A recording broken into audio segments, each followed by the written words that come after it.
I had a fight scheduled for December 2nd in Bangkok. It's a WBC national title against the champion. They were going to fly him from the US to Bangkok, and we were going to be on the undercard of a big WBC show. About a week ago, the head of WBC, Patrick Rivera, left me a voicemail. He basically said like he had some bad news. The other fights are still happening, but unfortunately my fight was canceled. So I've been fighting for a long time. I fought everywhere, all over Thailand, on many big shows. I'm not getting any younger, you know, I'm getting up there. Definitely have more wear and tear on my body now, more injuries, like things don't heal as fast. Before I was offered this fight, I was kind of like, you know, maybe it's time to move on soon. And then I got this opportunity to fight for the WBC belt, and it got me excited again. It got me motivated, like, oh, this is something to work for. Win a WBC belt before you retire is like, would be a really cool thing. Especially in the US, if you have a WBC belt, people respect you more as a fighter and a champion. Maybe it'll springboard me into bigger fights, or it's a good send-off for my future, you know, if I want to open a gym, if I want to be a trainer. I was overweight and I wanted to lose weight. That's what's got me into Muay Thai. Muay Thai had elbows and clinching. It also had like a culture and tradition to it. You know, I didn't know what they were doing when I first watched it, but I saw like the Ram Muay Y crew, like the dance before the fight, and it was interesting. Even though I was in the US, I've always had Thai trainers. I would say Ganyao is my mentor.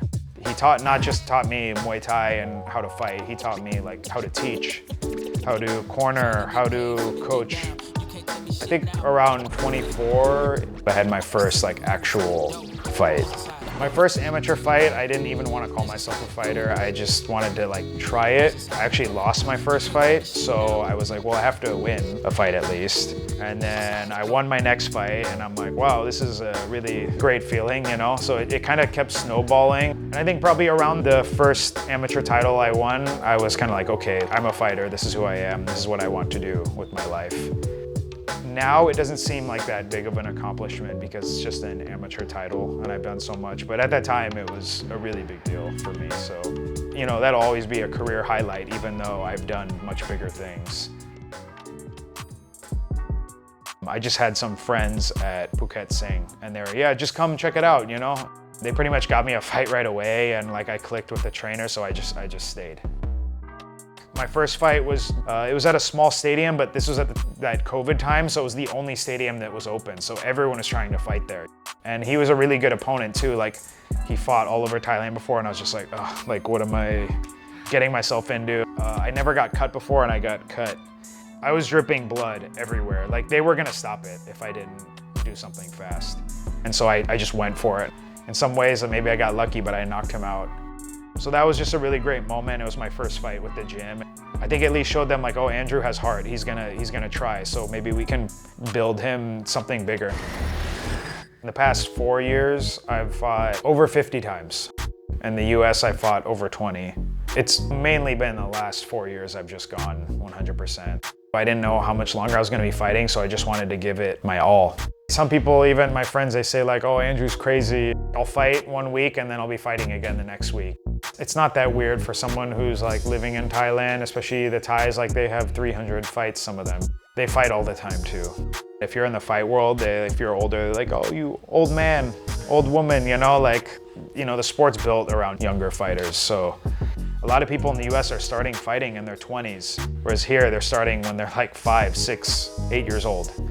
I wish I had started when I was younger, but like some of these guys, they're in their 20s and they've been fighting longer than me already. They have more damage, more miles on their body than I had at, you know, 34.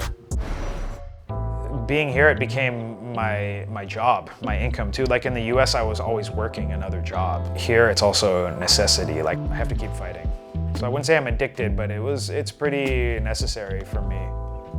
Most fighters, they're addicted to the feeling of winning, you know? It's like, nothing can compare to that. Like, people party and do drugs and whatever. Like, the high of winning is like the best, you know, it's the best feeling. So it's hard to give that up. I have good discipline. That's one of the reasons I've been able to keep fighting. Good disciplined fighters, you don't need to tell them every day what to do and babysit them. Even if they're not working out hard, they come to the gym. Maybe they help teach, I don't know, something, they're there. For me, it's about putting in the work.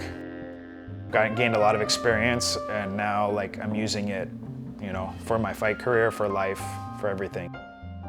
If you really do that, then you can do really good things.